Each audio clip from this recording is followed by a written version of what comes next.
প্রশাসনের প্রাণকেন্দ্র সচিবালয়ে গভীর রাতে রহস্যজনক অগ্নিকাণ্ডের ঘটনা ঘটেছে। ফায়ার সার্ভিসের ১৯টি ইউনিটের ৬ ঘণ্টার চেষ্টায় সকালে নিয়ন্ত্রণে আসে আগুন। তবে আগুন পুরোপুরি নিভতে প্রায় ১০ ঘণ্টা সময় নেয়। ফায়ার সার্ভিস নিয়ন্ত্রণ কক্ষের ডিউটি অফিসার রাফিয়াল ফারুক জানিয়েছেন, বুধবার দিবাগত রাত ১:৫২ সচিবালয়ের ৭ নম্বর ভবনে আগুন লাগার খবর পান তারা। প্রথমে সচিবালয়ে থাকা ফায়ার সার্ভিসের ইউনিট আগুন নিয়ন্ত্রণের চেষ্টা চালায়। আগুনের তীব্রতা বেড়ে যাওয়ায় পর্যায়ক্রমে আরও ইউনিট ঘটনাস্থলে পৌঁছে আগুন নিয়ন্ত্রণে যোগ দেয়। তাদের সঙ্গে পুলিশ, বিজিবি ও সেনাবাহিনীর সদস্যরাও আগুন নেভানোর কাজে যোগ দেন। বৃহস্পতিবার দুপুর ১:১২টার দিকে আগুন পুরোপুরি নেভে। আগুন লাগা ভবনটিতে সড়ক পরিবহন ও সেতু মন্ত্রণালয়, ডাক ও টেলিযোগাযোগ বিভাগ, শ্রম ও কর্মসংস্থান মন্ত্রণালয়, স্থানীয় সরকার, পল্লী উন্নয়ন ও সমবায় মন্ত্রণালয় এবং যুব ও ক্রীড়া মন্ত্রণালয়ের অফিস ছিল।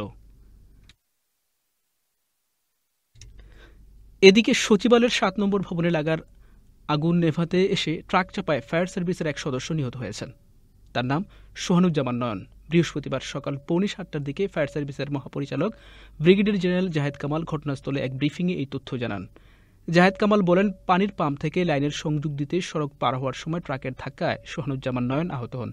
ঢাকা মেডিকেল কলেজ হাসপাতালে নেওয়ার পথে চিকিৎসকরা তাকে মৃত ঘোষণা করেন। সোহানুজ্জামান ফায়ার সার্ভিসের তেজগাঁওয়ের স্পেশাল ইউনিটে কর্মরত ছিলেন। তার বাড়ি রংপুরের মিঠাপুকুর উপজেলায়। সচিবালয়ে আগুন লাগার কারণ খুঁজতে ৭ সদস্যের কমিটি গঠন করেছে মন্ত্রিপরিষদ বিভাগ। বৃহস্পতিবার মন্ত্রিপরিষদ বিভাগ থেকে এ সংক্রান্ত অফিস আদেশ জারি করা হয়েছে। মন্ত্রিপরিষদ বিভাগের অতিরিক্ত সচিব মোহাম্মদ খালেদ রহিমকে কমিটির আহ্বায়ক করা হয়েছে। কমিটির কার্যপরিধিতে বলা হয়, অগ্নিকাণ্ডের উৎস ও কারণ উদ্ঘাটন, অগ্নি দুর্ঘটনার পেছনে কারো ব্যক্তিগত বা পেশাগত দায়দায়িত্ব আছে কিনা তা উদ্ঘাটন এবং এ জাতীয় দুর্ঘটনা প্রতিরোধ করতে সুপারিশ প্রেরণ। কমিটিকে আগামী ৭ কার্যদিবসের মধ্যে প্রতিবেদন দিতে বলা হয়েছে। এদিকে তদন্তের আগে সচিবালয়ের আগুনের ঘটনাটি ষড়যন্ত্র কিংবা নাশকতা কিনা তা বলা যাবে না বলে মন্তব্য করেছেন স্বরাষ্ট্র উপদেষ্টা লেফটেন্যান্ট জেনারেল অবসরপ্রাপ্ত জাহাঙ্গীর আলম চৌধুরী। বৃহস্পতিবার সকাল ৯টার দিকে সচিবালয়ে আগুনের ঘটনা পরিদর্শনে গিয়ে সাংবাদিকদের প্রশ্নের জবাবে তিনি এ মন্তব্য করেন। স্বরাষ্ট্র উপদেষ্টা জানান, এই ঘটনা তদন্তের জন্য একটি উচ্চ ক্ষমতাসম্পন্ন তদন্ত কমিটি গঠন করার নির্দেশ দেওয়া হয়েছে। সচিবালয়ে আগুনের ঘটনায় হুঁশিয়ারি দিয়ে স্থানীয় সরকার এবং যুব ও ক্রীড়া উপদেষ্টা আসিফ মাহমুদ সজীব ভুঁইয়া বলেছেন, আমাদেরকে ব্যর্থ করার এই ষড়যন্ত্রে যে বা যারাই জড়িত থাকবে তাদের বিন্দুমাত্র ছাড় দেওয়া হবে না। বৃহস্পতিবার সকালে সামাজিক যোগাযোগ মাধ্যম ফেসবুকে দেয়া এক স্ট্যাটাসে তিনি এই হুঁশিয়ারি দেন। পোস্টে আসিফ মাহমুদ বলেন, স্থানীয় সরকার, পল্লী উন্নয়ন ও সমবায় মন্ত্রণালয়ের বিগত সময়ে হওয়া অর্থ লোপাট, দুর্নীতি নিয়ে আমরা কাজ করছিলাম। কয়েক হাজার কোটি টাকা লুটপাটের প্রমাণও পাওয়া গিয়েছিল। আগুনে কী পরিমাণ ক্ষয়ক্ষতি হয়েছে এখনও জানা যায়নি। বিএনপি চেয়ারপারসনের উপদেষ্টা জয়নুল আবদিন ফারুক বলেছেন, শেখ হাসিনাকে পুনর্বহালের ষড়যন্ত্র বিএনপি মেনে নেবে না। শেখ হাসিনা ও তার পরিবারের দুর্নীতির শ্বেতপত্র প্রকাশ করতে হবে। বৃহস্পতিবার জাতীয় প্রেসক্লাবের সামনে গণতন্ত্র ফোরামের অবস্থান কর্মসূচিতে তিনি এসব কথা বলেন। জয়নুল আবদিন ফারুক বলেন, স্বরাষ্ট্র উপদেষ্টার কাছে জানতে চাই, এখনও শেখ হাসিনার দোসররা কিভাবে সচিবালয়ে কাজ করে। তিনি আরও বলেন, ক্ষমতা দখলের রাজনীতি বিএনপি করে না। স্পষ্ট করে নির্বাচনের তারিখ ঘোষণা করতে হবে। যত দ্রুত সম্ভব নির্বাচন দিয়ে ক্ষমতা হস্তান্তর করতে হবে। অবৈধ বাংলাদেশিদের শিগগিরই ফেরত পাঠানো হবে বলে ঘোষণা দিয়েছেন ভারতের পশ্চিমাঞ্চলীয় রাজ্য মহারাষ্ট্রের মুখ্যমন্ত্রী দেবেন্দ্র ফড়নবিস। বুধবার মহারাষ্ট্রের নাগপুরে এক সংবাদ সম্মেলনে এই ঘোষণা দিয়েছেন তিনি। ফড়নবিস বলেছেন, অবৈধ বাংলাদেশিদের মহারাষ্ট্র থেকে বিতাড়িত করা হবে। যারা বৈধ নথি ছাড়া মহারাষ্ট্রে বসবাস করছেন তাদের চিহ্নিত করার জন্য রাজ্য জুড়ে তল্লাশি অভিযান চলছে। অবৈধ বাসিন্দাদের বিরুদ্ধে ব্যবস্থা নেওয়া হবে। সম্প্রতি রাজ্যের কল্যাণ শহর ও এর আশপাশের এলাকা থেকে কয়েকজন অবৈধ অভিবাসীকে আটক করেছে মুম্বাই পুলিশ। রাজ্যের অন্যান্য এলাকাতেও বাংলাদেশি নাগরিকরা অবৈধভাবে বসবাস করছেন বলে অভিযোগ করেছে রাজ্য সরকার। গত ৫ আগস্ট শেখ হাসিনা সরকারের পতনের পর থেকে বাংলাদেশ ভারত সম্পর্কে ব্যাপক টানাপোড়েন তৈরি হয়েছে। এর মাঝেই ভারতের রাজধানী নয়াদিল্লি সহ অন্যান্য রাজ্যে বাংলাদেশিদের বিরুদ্ধে বিশেষ অভিযান শুরু করেছে দেশটির আইনশৃঙ্খলা বাহিনী। রাজধানীর কয়েকটি কলেজে ছাত্রদলের আহ্বায়ক কমিটি দেয়া কেন্দ্র করে পদবঞ্চিতের বিক্ষোভ, ককটেল বিস্ফোরণ, সড়ক অবরোধের ঘটনায় আতঙ্কের সৃষ্টি হয়েছে। বিষয়টি ইঙ্গিত করে বৈষম্য বিরোধী ছাত্র আন্দোলন বলেছে, ছাত্রদলের কমিটি ঘোষণাকে কেন্দ্র করে কয়েকটি শিক্ষা প্রতিষ্ঠানে তুমুল অস্থিরতা বিরাজ করছে। দুই পক্ষের পাল্টাপাল্টি শোডাউনে সাধারণ শিক্ষার্থীরা আতঙ্কিত হয়ে পড়ছে। বুধবার রাতে বৈষম্য বিরোধী ছাত্র আন্দোলনের দপ্তর সেলের সম্পাদক জাহিদ আহসানের পাঠানো সংবাদ বিজ্ঞপ্তিতে এ তথ্য জানানো হয়েছে। বিজ্ঞপ্তিতে বলা হয়, ছাত্রদলের কমিটি ঘোষণাকে কেন্দ্র করে রাজধানীর ঐতিহ্যবাহী শিক্ষা প্রতিষ্ঠান ঢাকা কলেজ, সরকারি তিতুমির কলেজ ও কবি নজরুল কলেজ সহ আরও কয়েকটি শিক্ষা প্রতিষ্ঠানে মঙ্গলবার থেকে তুমুল অস্থিরতা বিরাজ করছে। ইতিমধ্যে দুই পক্ষের পাল্টাপাল্টি শোডাউনে সাধারণ শিক্ষার্থীরা আতঙ্কিত হয়ে পড়ছেন। কলেজগুলোতে ফেসিবাদী আমলের মতো পুনরায় সংঘাতময় পরিস্থিতি দেখে ভীত হয়ে পড়েছে সাধারণ শিক্ষার্থীরা। শিক্ষা প্রতিষ্ঠানসমূহে কোনোভাবেই সংঘাতময় পরিবেশ যাতে সৃষ্টি না হয়, সেজন্য সাধারণ শিক্ষার্থীদের ঐক্যবদ্ধ হওয়ার আহ্বান জানিয়েছে বৈষম্য বিরোধী ছাত্র আন্দোলন।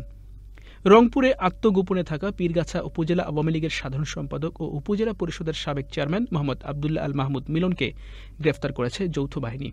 বুধবার দিবাগত রাত ১টার দিকে তাকে গ্রেফতার করা হয়। সদর উপজেলার সালাফিয়া মাদ্রাসা সংলগ্ন আমিরুল ইসলাম নামের এক ব্যক্তির বাড়ি থেকে মিলনকে গ্রেফতার করা হয়। পরে তাকে নিয়ে তার নিজ বাড়িতে তল্লাশি অভিযান চালানো হয়।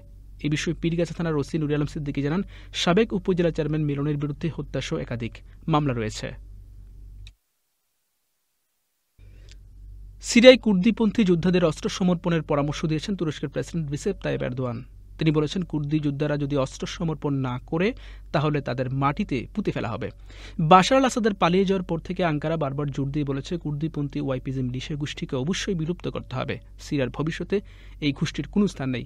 বুধবার তুরস্কের সংসদে একে পার্টির আইন প্রণেতাদের উদ্দেশ্যে এরদোয়ান বলেন, বিচ্ছিন্নতাবাদী খুনিরা হয় তাদের অস্ত্রকে বিদায় জানাবে, নতুবা তাদের অস্ত্রসহ সিরিয়ার মাটিতে পুঁতে ফেলা হবে।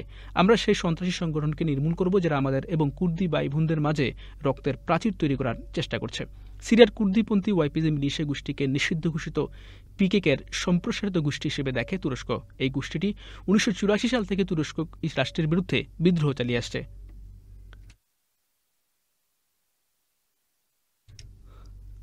আফগানিস্তানের পূর্ব পাকতিকা প্রদেশে পাকিস্তানের বিমান হামলায় নিহতের সংখ্যা বেড়ে ৪৬ জনে দাঁড়িয়েছে। নিহতদের বেশিরভাগই শিশু ও নারী।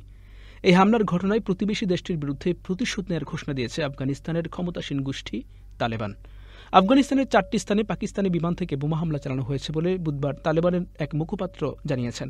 আফগানিস্তানের জাতীয় প্রতিরক্ষা মন্ত্রণালয়ের মুখপাত্র এনায়েতুল্লাহ খোয়ারেজমি বলেন, আফগানিস্তান এই নৃশংস হামলার ঘটনাকে সমস্ত আন্তর্জাতিক নীতির স্পষ্ট লঙ্ঘন এবং পরিষ্কার আগ্রাসন বলে মনে করে তার দেশ এই বর্বর হামলার জবাব দেবে। পাকিস্তান ও প্রতিবেশী আফগানিস্তানের মধ্যে দীর্ঘদিন ধরে উত্তেজনাপূর্ণ সম্পর্ক বিরাজ করছে। আফগানিস্তানের ভূখণ্ড ব্যবহার করে জঙ্গিরা পাকিস্তানে হামলা চালাচ্ছে বলে অভিযোগ করেছে ইসলামাবাদ। তবে আফগানিস্তানের ক্ষমতাসীন গোষ্ঠী তালেবান এই অভিযোগ অস্বীকার করেছে। গাজার মধ্য অঞ্চলের একটি হাসপাতালের কাছে ইসরায়েলি হামলায় ৫ জন সাংবাদিক নিহত হয়েছেন। বৃহস্পতিবার ফিলিস্তিনি কর্তৃপক্ষ ও গণমাধ্যমের প্রতিবেদনের বরাতে এই তথ্য জানিয়েছে আল জাজিরা।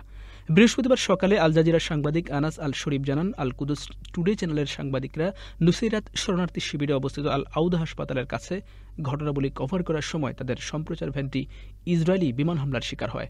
সামাজিক যোগাযোগ মাধ্যমে ছড়িয়ে পড়া ঘটনাস্থলের ফুটেজে একটি গাড়িতে আগুন জ্বলতে দেখা গেছে। বাংলাদেশি তারকা পেসার মুস্তাফিজুর রহমান পাকিস্তান সুপার লিগের ড্রাফটে নাম লিখিয়েছেন। পিএসএল এর সামাজিক যোগাযোগ মাধ্যম থেকে এমনটা নিশ্চিত করা হয়েছে। আগামী ৮ এপ্রিল পাকিস্তানে শুরু হবে এবারের পিএসএল।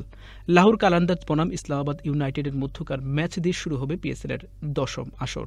আসরের ফাইনাল ম্যাচটি অনুষ্ঠিত হবে ১৯ মে করাচির ন্যাশনাল ব্যাংক স্টেডিয়ামে। ইন্ডিয়ান প্রিমিয়ার লিগের সবশেষ আসরে চেন্নাই সুপার কিংসের হয়ে খেলেছিলেন মুস্তাফিজ। বাংলাদেশ জাতীয় দলের খেলা থাকায় সেবার আইপিএল শেষ না করেই দেশে ফিরতে হয়েছিল তাকে। গত আসরে ভালো পারফরমেন্স করলেও এবারের আইপিএল এর আগে অনুষ্ঠিত হওয়া মেগা নিলামে দল পাননি মুস্তাফিজ। ভিত্তিমূল্য ২ কোটি হলেও ভাতি এই পেসারের প্রতি আস্থা রাখেনি কোনো দল।